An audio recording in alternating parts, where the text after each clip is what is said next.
సర్వ సంపన్నుడు, సర్వజ్ఞాని, ఆయనకు అసాధ్యం అంటూ ఏదీ లేదు. కనుకనే ఆ విషయంలో యెహెజ్కేలు ప్రవక్త తను తానుగా హెచ్చించుకొనక, అయ్యా నీకే తెలియను.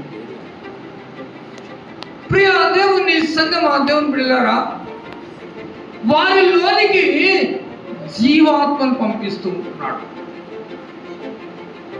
ఆయన ఊపిరిని పంపిస్తూ ఉంటున్నాడు. అందరూ లేచి నిలబడ్డారు, కానీ వాటిలో జీవము లేదు. దేవుడే తన జీవాత్మను పంపించినప్పుడు వారు జీవము కలిగి చెల్లిస్తూ ఉంటున్నారు. ఇదంతా కూడా ఇశ్రాయేలీయులకు సాదృశ్యంగా చూపిస్తున్నాడు. ఈ జన సమూహం అంతా కూడా ఇశ్రాయేలీయులు చక్కగా మాట్లాడుకుంటున్నారు. అందుకోసం అంటున్నాడు, జీవము పునరుద్ధానములకు కర్తను నేను. యోహాను సువార్త 11వ అధ్యాయము 25వ వచనం ఒక్కసారి మనం చదువుదాం. యోహాను సువార్త 11వ అధ్యాయము 25వ వచనం. అందుకు యేసు, పునరుత్థానమును జీవమును నేనే, నా యందు విశ్వాసం ఉంచువాడు చనిపోయినను బ్రతుకును. ప్రియ దేవుని సంగమా, దేవుని బిడ్డగా జ్ఞాపకం చేసుకోవాలి. భౌతికమైన మరణము మనకున్నది, ప్రతి మానవుడికి ఉన్నది. కానీ ఆత్మీయమైన మరణం అనేది అది కూడా ఉందని మనం జ్ఞాపకం చేసుకోవాలి. విశ్వాసిగా నీకు ఆత్మీయమైన మరణము లేదని నువ్వు జ్ఞాపకం చేసుకోవాలి. అవిశ్వాసిగా రెండవ మరణము కూడా ఉందని మనం జ్ఞాపకం చేసుకోవాలి. విశ్వాసికి ఎందుకు లేదు రెండవ మరణం అంటే, ఆయన పునరుత్థానమే లేచి ఉన్నాడు.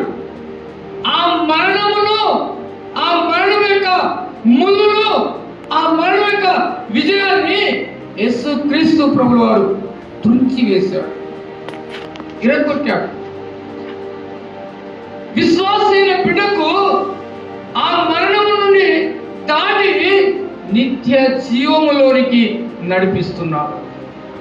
పునరుత్థానమైన క్రీస్తు ద్వారా మరణ బంధకములను విచ్ఛిన్నము చేసిన వాడు.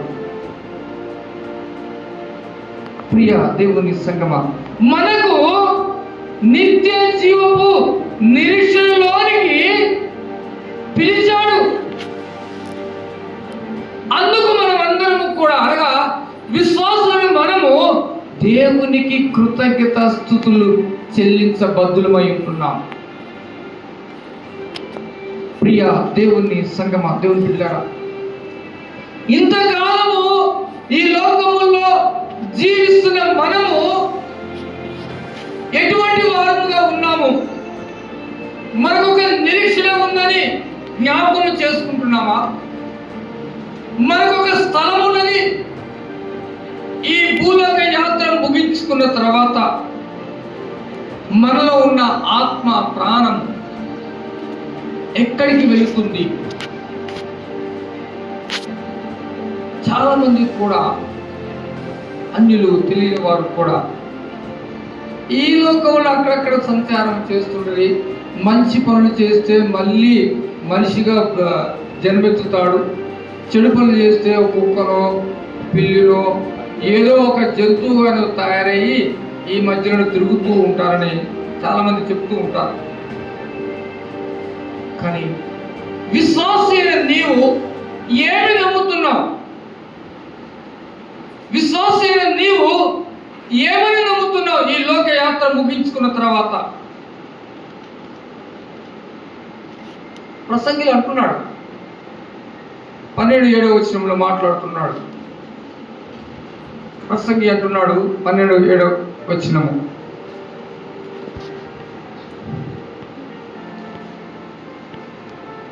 12వ అధ్యాయం 7వ వచనము. సామెతల తర్వాత ప్రసంగి కీర్తన తర్వాత సామెతలు, సామెతల తర్వాత ప్రసంగి. మునుపటి వాళ్ళే మన్నుకు చేరును, ఆత్మ దాని దయచేసిన దేవుని యొద్దకు వెళ్తుంది, దేవుని యొద్దకు చేరుతుంది. కాబట్టి ఆ పరిశుద్ధుడైన దేవుడు, ఆ పవిత్రుడైన దేవుడు, ఆయన ఏ పాపము లేదు, ఆయన దగ్గర ఏ చెడుతనము లేదు. ఆ పవిత్రమైన ఆ స్థలములోనికి వెళ్ళాలంటే అపవిత్రమైన దేహముతో కూడిన ఈ జీవన ప్రమాణములో మనము ఈ భూలోక యాత్ర కొనసాగిస్తున్న మన ఆత్మ కూడా అపవిత్రతతో కూడి ఉన్నదా, లేక పరిశుద్ధముగా ఉన్నదా? పరిశుద్ధంగా ఉంటే నీకు ఒక నిరీక్షణ, పరిశుద్ధంగా లేకపోతే నీకు నిరీక్షణ లేదు. ఇప్పుడు మనం ఆలోచన చేసుకోవాలి. ప్రతి ఒక్కరు కూడా మనం ఆలోచన చేసుకోవాలి. మనకున్న నిరీక్షణ ఏంటిది? మనం ఎక్కడికి వెళ్తాము? ఆలోచన చేయాలి. ఎంతమందికి ఆ నిరీక్షణ ఉంది? నేను నిత్య జీవానికి వెళ్తానని ఒక నిరీక్షణ ఎంతమందికి ఉన్నది? ఇక్కడ ఉన్న వారికి 1, 2, 3, 4, 5 లెక్క పెడుతుంటే లేపుతారా? లెక్క పెట్టక ముందే లేపాలి చెయ్యి. అంటే మనలో ఉన్న నిరీక్షణ, మనలో ఉన్న విశ్వాసము, నాకు నిత్య జీవం ఉందని, నాకు నిత్య జీవం ఉందని నిరీక్షణ, అది మనకు ఉండాలి. లేకపోతే తెస్సలోనికీ రాసిన పత్రికలో అంటున్నాడు కదా, నిరీక్షణ లేని వారి వలె దుఃఖముఖులై ఉండకుండా ఉండునట్లు నేను మీకు తెలియజేస్తున్నాను. మనం దుఃఖముతో ఉండకూడదు. ఇది ఆనందకరమైన సమయము, సంతోషకరమైన సమయము, దేవునికి కృతజ్ఞత చెల్లించే సమయము. దేవుడు నాకు ఒక నిరీక్షణ ఇచ్చాడు. దేవుడు నాకు క్రొత్త ఆకాశము, క్రొత్త భూమి నా కొరకు ఏర్పాటు చేశాడు. ఒక నిరీక్షణ, ఒక నిరీక్షణ, పరిపూర్ణమైన నిరీక్షణ, శాశ్వతమైన నిరీక్షణ మనలో ఉండాలి. నాకు నిత్య జీవం ఉన్నది. ఈ భూలోకము, ఈ ఆకాశం మొత్తం గతించిపోతుంది. దేవుడు నా కోసం ఏర్పాటు చేసిన నూతన ఆకాశము, నూతన భూమి, దానిలోనికి నేను ప్రవేశిస్తాను. దానిలోనికి నువ్వు ప్రవేశించాలంటే ఈ భూలోకములో ఉన్నప్పుడు నిన్ను నువ్వు పరీక్ష చేసుకోవాలి. వాక్యం అనే విత్తనముతో నువ్వు తిరిగి జన్మించాలి, రూపాంతరము చెందాలి. వాక్యం అనే విత్తనము నీలో విత్తబడాలి. ఆ విత్తనము మొలకెత్తి వడవృక్షముగా అయి ఫలించే వారముగా మనం ఉండాలి. వాక్యం అనే విత్తనము నీలో విత్తబడిందా? ఆ వాక్యము నీలో ఉన్నదా? ఆ వాక్యము నీలో లేకపోతే నువ్వు విశ్వాసంగా చెప్పుకుంటున్నావేమో, కానీ యేసు ప్రభువు అంటున్నాడు, నీ మీద ఒక తప్పు నేను మోపుతున్నాను. మొదటి ఉన్న విశ్వాసము, మొదటి ఉన్నది ప్రేమ, నా యందు భయము, భక్తి ఇప్పుడు కరువైపోయింది. ఇప్పుడు అంతా కూడా లోక ఆశల మీద నీవు కూడగట్టుకుని ఉన్నావు. లోకములో ధనము సంపాదించుకోవాలి. 10 రూపాయలు ఒకరికి ఇస్తే దానికి 12 రూపాయలు ఇస్తాడు. ధనము సమృద్ధి చేసుకోవాలి అని నువ్వు అనుకుంటున్నావేమో, ఆస్తిని సంపాదించుకోవాలనుకుంటున్నావేమో, అంతస్తు సంపాదించుకోవాలనుకుంటున్నావేమో, ధన చేసుకోవాలనుకుంటున్నావేమో. యేసు ప్రభువు వారు అంటున్నాడు, వెర్రివాడ ఈ రాత్రి నీ ప్రాణం అడుగుతున్నాడు. నీ నిరీక్షణ ఏది? నువ్వు సంపాదించిన సంపద ఏది? యోబు ఇచ్చిన నిరీక్షణ, దేవుడు ఇచ్చాడు, దేవుడు తీసుకుని పోయాడు. దేవుని నామములకే ఘనత, మహిమ, స్తోత్రములు చెల్లిస్తూ ఉంటున్నాడు. నేను దిగంబరిగా ఏమీ లేని వాడుగా ఈ లోకంలోకి వచ్చాను, ఏమీ లేని వాడుగా నేను అక్కడికి వెళ్తున్నాను. నిరీక్షణ, అటువంటి నిరీక్షణ నువ్వు కలిగి ఉంటే నిన్ను మునుపటి కంటే అత్యధికముగా ఆశీర్వదిస్తారని వాగ్దానం చేసి ఉంటున్నాడు. యోబును రెండంతలుగా ఆశీర్వదించాడు. ఎందుకంటే తన్ను తాను తగ్గించుకున్నాడు. ఊజు దేశంలో అతని కంటే గొప్పవాడు ఎవరు లేరు. భయము భక్తి కలిగిన వాడు, ధనవంతుడు, దేవుని వైపే చూసేవాడు. సాతానుడు వచ్చి సర్వమును తీసుకుపోయాడు, అయినా కూడా తన విశ్వాసాన్ని విడిచిపెట్టలేదు. తన విశ్వాసాన్ని కొనసాగిస్తూ ఉన్నాడు. చివరికి తన శరీరమే కూలిపోతుంది. కప్పు కొట్టే స్థితి, గుర్తుపట్టలేని స్థితి, అయినా కూడా విశ్వాసాన్ని విడిచిపెట్టలేదు. ఆయనకు ఒక నిరీక్షణ దేవుడు అనుగ్రహించుకున్నాడు.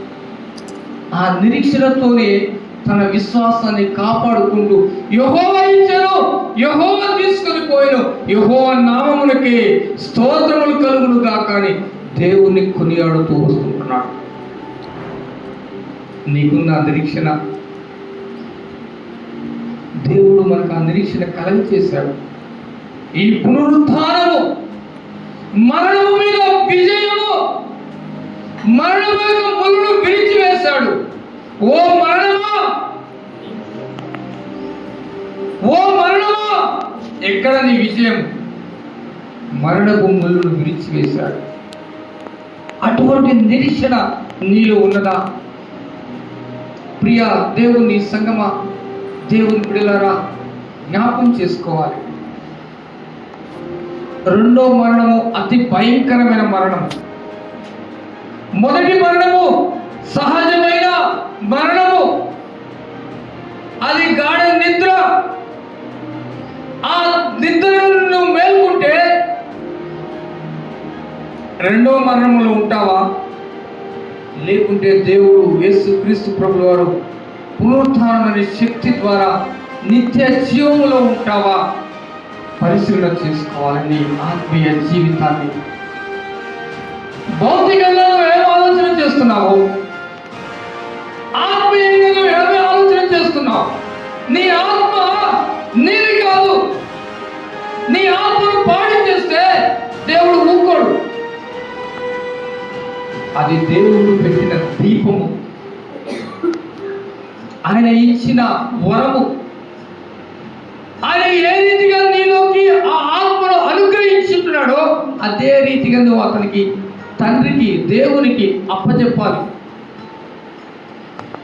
పాపము లేని ఆత్మగారికి అప్పచెప్పాలి, పరిశుద్ధమైన ఆత్మగారికి అప్పచెప్పాలి, పవిత్రమైన ఆత్మగారికి అప్పచెప్పాలి, దేవునికి.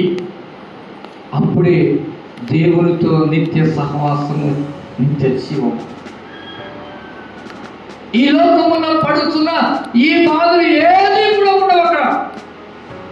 ఎందుకంటే దేవుడే తన గుడారమును మన మీద కప్పుతూ వస్తున్నాడు. ఆ నిరీక్షణ మనకున్నదా? ఆ నిరీక్షణ నీకున్నదా? ఆ నిరీక్షణ నీకున్నదా?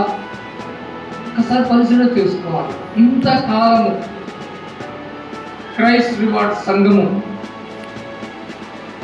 1964, 65, 66 సంవత్సరాల్లో మొదలైన సంఘం.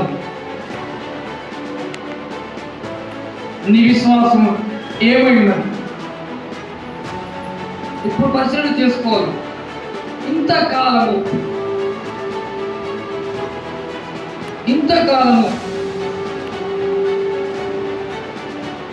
దాదాపుగా 62 సంవత్సరాలు ఇక్కడ ప్రారంభమై క్రైస్ట్ రివార్డ్ సంఘముగా ప్రారంభమై రామగుండంలో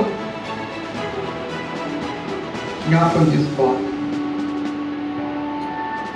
62 సంవత్సరాలు నీ విశ్వాసం ఏమై ఉన్నది? నువ్వు ఎంత పటిష్టంగా ఉన్నావు విశ్వాసంలో, ఎంత దృఢంగా ఉన్నావు నీ విశ్వాసంలో, నీ విశ్వాసం నిరీక్షణలో నిత్య రాజ్యం నా కొరకు సిద్ధమై ఉన్నది అని చెప్పగలిగే స్థితిలో నీవు ఉన్నావా? నా కొరకు ఆయన మరణపు ముద్రను విరిచి వేశాడు, ఆ మరణం మీద విజయం పొందాడు, నాకు పునరుత్థానం యొక్క నిత్య జీవం నాకు అనుగ్రహించాడని విశ్వాసం నీలో ఉన్నదా?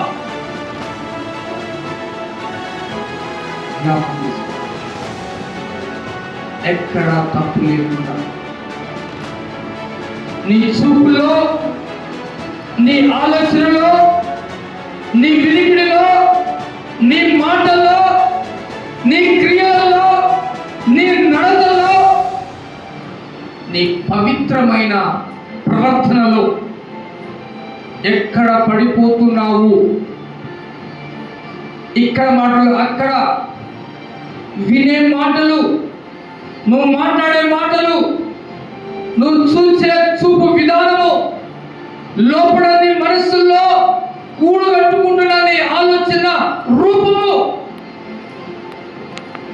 నీ క్రియా రూపము, నీ నడత, పాపము నడత, వంకరం నడత, ఏదో చెప్పాలి నడత, ఆడికి పరిగెత్తాలి, ఆ అక్కకి చెప్పాలి, ఆ అన్నకి చెప్పాలి, వారికి చెప్పాలి, వీరికి చెప్పాలి. ఇప్పుడు పోయే అవసరం కూడా లేదు. ఇప్పుడు ఏముంది? సెల్ ఫోన్లు ఉన్నాయి, ఎక్కడ రాసిగా కూర్చొని కూడా మాట్లాడుకోవచ్చు. ఎవరు కూడా వినడు, ఎవరికైనా ఏమైనా చెప్పుకోవచ్చు. ప్రాపగాండం వెళ్ళిపోతుంది, అంటే క్షణాల్లో వెళ్ళిపోతుంది. 10 మంది మనం ఇక్కడ కూర్చున్నాము, ఇక్కడ చెప్పిన మాట, యేసుపాద గారు చెప్పిన మాట, అక్కడ చివరికి పడి యేసుపాద దగ్గరికి పడాక ఎన్ని మార్పులు జరుగుతాయి ఆ మాటలు. అవును కదా? మనం చెప్పే విధానం, వినే విధానము, మాట్లాడే విధానము, అర్థం చేసుకునే విధానము, ఎన్ని మార్పులు జరుగుతాయి.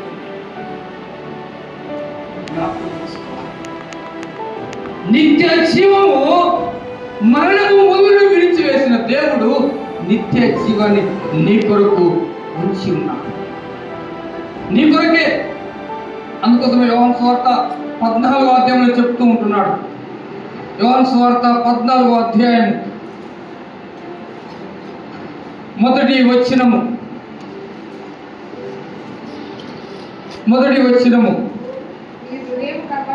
నీ హృదయమును కలవరపడనీయకుడి, దేవుని యందు విశ్వాసం ఉంచుతున్నారు కనుక నా యందును విశ్వాసం ఉంచుడి. నా తండ్రి ఇంట అనేక నివాసములు కలవు, లేని యెడల మీతో చెప్పుదును, మీకు స్థలము సిద్ధపరచ వెళ్ళుచున్నాను. నీవు వెళ్ళి మీకు స్థలము సిద్ధపరిచిన యెడల నేను స్థలములో మీరు ఉండులాగున మరలా వచ్చి నా యందు ఉండుటకు మిమ్మల్ని తీసుకొని పోదును. దేవునికి స్తోత్రం, దేవునికి స్తోత్రం. హల్లెలూయా, హల్లెలూయా. దేవుడు మీకు ఒక నిరీక్షణ ఇస్తూ ఉన్నాడు. తండ్రి ఇంటి దగ్గర, తండ్రి ఇంటిలో అనేక స్థలములు ఉన్నవి, మీకు స్థలము సిద్ధపరచడానికి వెళ్తున్నా. ఆ స్థలాన్ని శుభ్రపరుస్తాను, ఆ స్థలాన్ని పవిత్రపరుస్తాను, ఆ స్థలాన్ని పరిశుద్ధపరుస్తాను, ఆ స్థలము తండ్రి దగ్గరలో ఉండడానికి నేను సిద్ధము చేస్తాను. కలవరపడకండి, భయపడకండి, ఒంటరి వాణి అని అనుకోవాకు. నా ఆత్మ నీ యొద్దకు వస్తుంది, నేను మరలా వస్తాను, మిమ్ములను అక్కడికి తీసుకువెళ్తాను. మీరు నాతో ఉండులాగున, నిత్యము నాతో ఉండులాగున మిమ్మల్ని తిరిగి తీసుకువెళ్తాను. తండ్రి యందు విశ్వాసం వచ్చినట్టు నా యందును విశ్వాసం ఉంచాలి.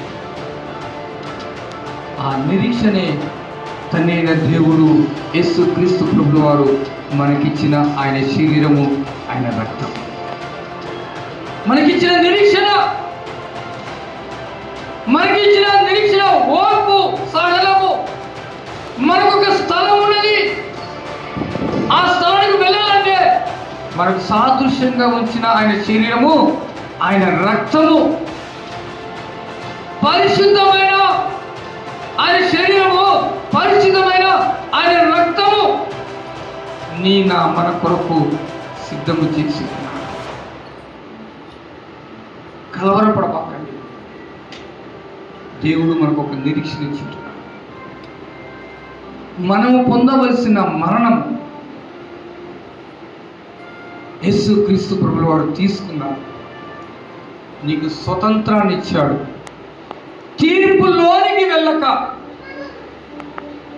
నీవు తీర్పులోనికి వెళ్ళక నిత్య జీవం అనే దేవుని స్థలానికి వెళ్ళుటకు ఆయన ఆ మరణపు ముళ్ళును విరిచి వేశాడు. ఇక నీకు మరణము లేదు.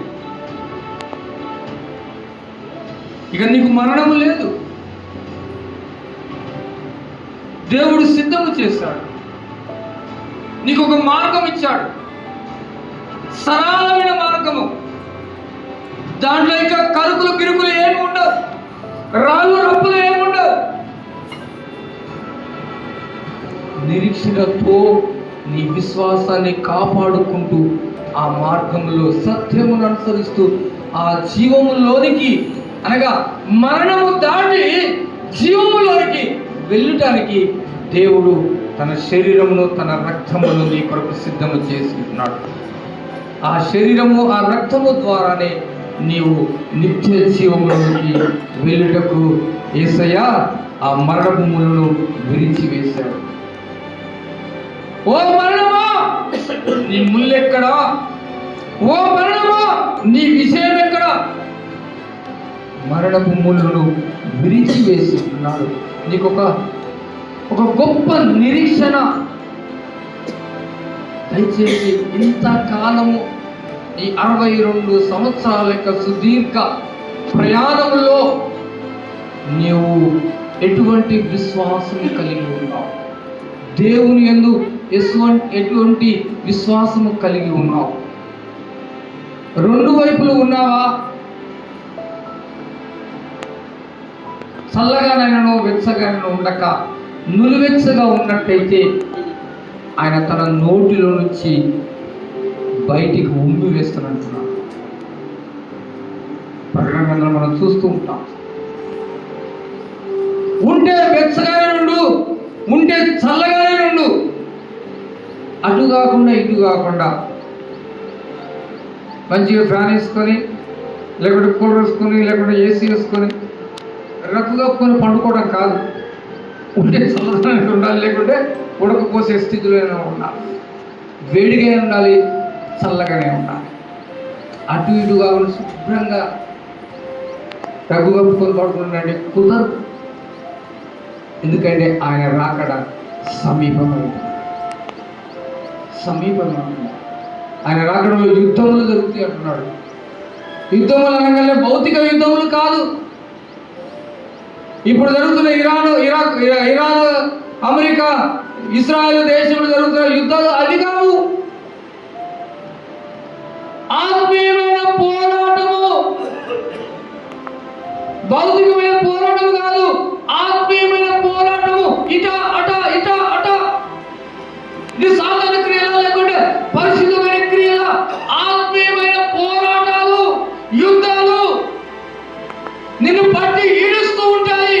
నీ ఆత్మీయ జీవితాన్ని నాశనం చేయాలని, నీ ఆత్మీయ జీవితాన్ని పాడు చేయాలని, నీ ఆత్మీయ జీవితాన్ని నరకంలోకి తీసుకువెళ్ళాలని సాతాను ఎంతగా పోరాడుతూ ఉంటున్నాడు నీతో. ఆ యుద్ధమును జయించాలంటే ఆత్మీయ జీవితము పరిపుష్టముగా ఉండాలి. ఆయన వైపు చూడాలి. ఆయన మరణపు ముళ్ళును విరిచి వేశాడు. సాతానా, భౌతికంగా నన్ను ఏమైనా చేసుకో, నా ఆత్మీయ స్థితి ఆయన వైపు ఉన్నది. ఆ పునరుత్థాన శక్తి నాలో ఉన్నది. ఆ పునరుత్థానపు వెలుగు దూతగా నేను ప్రయాణం చేస్తూ ఉంటాను.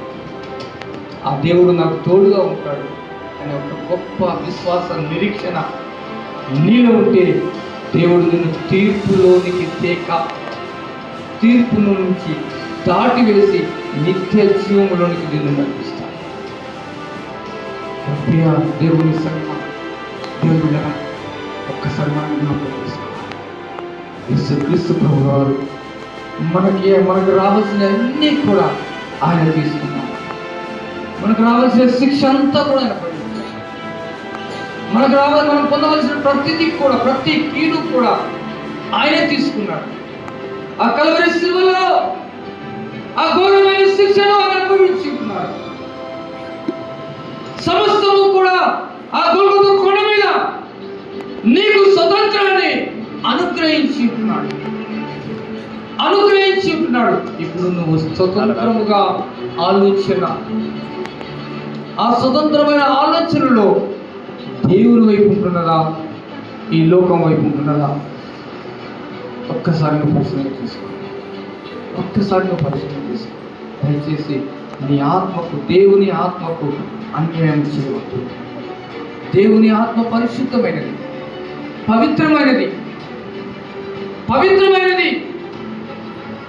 ఈ సోపుతో నీ పాపం పరిహరించి ఉంటున్నాడు.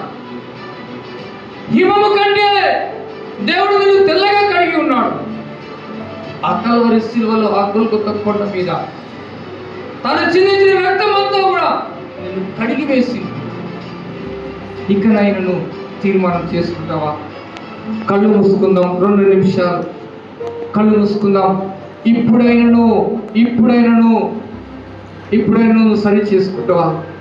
నీ ఆత్మీయ జీవితాన్ని దేవుడు నీలో పెట్టిన ఆ దీపము, నీ ప్రాణము, నీ ఆత్మ నీది కాదు, అది దేవునిది.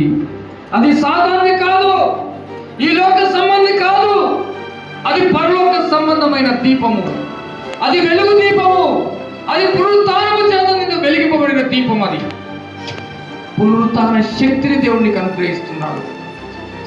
ఈ లోక యొక్క తర్కవాదిని ఎదిరించుటకు, ఈ లోకం యొక్క సాతాను యొక్క కుతంత్రములు ఎదిరించుటకు ఆ పునరుత్థాన శక్తిని దేవునికి అనుగ్రహిస్తున్నాడు. 2000 సంవత్సరాల క్రితమే నీ కొరకు దేవుడు ఆ పునరుత్థాన శక్తిని సిద్ధము చేస్తున్నాడు. ఇప్పుడు నీవు దాన్ని స్వీకరిస్తావా? లేదు, ఇంకా కొంతకాలం నేను ఉంటాను ఈ లోకంలో. ఆలోచన చేసుకో. యేసయ్య అడుగుతూ ఉంటున్నాడు, నా ప్రియ సహోదరి సహోదరుడా, నా ఎదుకు వస్తావా? నీ మనసును మార్చుకొని వస్తావా? ఈ లోకపు ఆశలను వదిలిపెట్టి పరలోకపు ఆశలతో నా ఎదుకు వస్తావా? అవును, నా తండ్రి ఇంట ఎంతో మందికి సమృద్ధి అయిన ఆహారం ఉన్నది. ఇక్కడైతే ఈ లోక సంబంధములతో ఎన్నో గొడవలు, ఎన్నో యుద్ధములు, ఆత్మీయ పోరాటాలు, వాటన్నిటిని కూడా నిన్ను తప్పిస్తానంటున్నాడు. ఆయన కల్వరి శిలువలో కాల్చిన రక్తము చేత మనసు మార్చుకుంటావా? ఆయన వైపు చూస్తుంటున్నావా? ఆయన ఆహ్వానిస్తున్నావా? నీ హృదయమైన తలుపులు తెరుస్తున్నావా? ఆయన ఆహ్వానిస్తున్నావా? నీవు తీర్పులోనికి రాకుండానే ఆయన చేస్తానంటున్నాడు. ఆయన వాగ్దానం చేస్తాడు, ఇక నువ్వు తీర్పులోనికి వెళ్ళవు, నేను మొత్తము కూడా చెల్లించాను. నీ పాప శిక్షలంతా కూడా నేను చెల్లించవలసినంత కూడా క్రయధనాన్ని నేను చెల్లించి ఉంటున్నాను. ఇప్పుడు నువ్వు ఫ్రీగా, స్వతంత్రముగా పునరుత్థాన శక్తిని పొందుకొని నా నిత్య రాజ్యంలోనికి నువ్వు రావాలి అని పిలుస్తూ ఉంటున్నాడు. నీ మనసును మార్చుకుంటావా?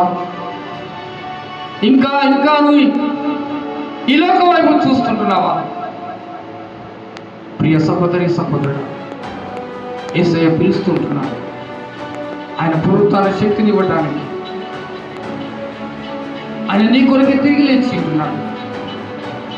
నీ కొరకే ఆ మరణ బొమ్మలను విరిచి వేశాడు, ఆ మరణాన్ని మింగి వేశాడు. ఆ మరణం లేకుండా నీకు నిత్య జీవం ఇవ్వాలని ఆయనే పరిత్యాగిగా, పత్రికగా ఆయనే అర్పించుకున్నాడు. నువ్వు నమ్మితే చాలు, విశ్వసిస్తే చాలు. ఆ విశ్వాసాన్ని దృఢపరచుకుంటూ ముందుకు పోతే చాలు. యేసయ్య నీకున్న నిరీక్షణను నిజము చేయబోతున్నాడు. నిత్య జీవము నీకు ఇవ్వడానికి పరమ తండ్రి ఇంతవరకు మీరు మాతో ఉన్నారు. మమ్మల్ని బలపరిచిన విధానం బట్టి నీకు స్తోత్రం. విత్తబడిన వాక్యము నీరు కట్టి ఫలింపచేయను. మాకు ఒక నిరీక్షణ ఇచ్చావు తండ్రి. నువ్వు పునరుత్థానుడవై ప్రభా మరణపు ముళ్ళను విరిచి వేసి మాకు ఒక నిరీక్షణ ఇచ్చి కలగజేసావు తండ్రి. ఆ నిత్య రాజ్యంలోనికి మమ్మల్ని తీసుకుని వెళుతావని ప్రభు నీవిచ్చిన నిరీక్షణ బట్టి, నీవిచ్చిన మాటను బట్టి వందనాలు స్తోత్రాలు చెల్లిస్తూ యేసు క్రీస్తు నామములో అడిగి వేడుకుంటున్నాం తండ్రి. ఆమేన్.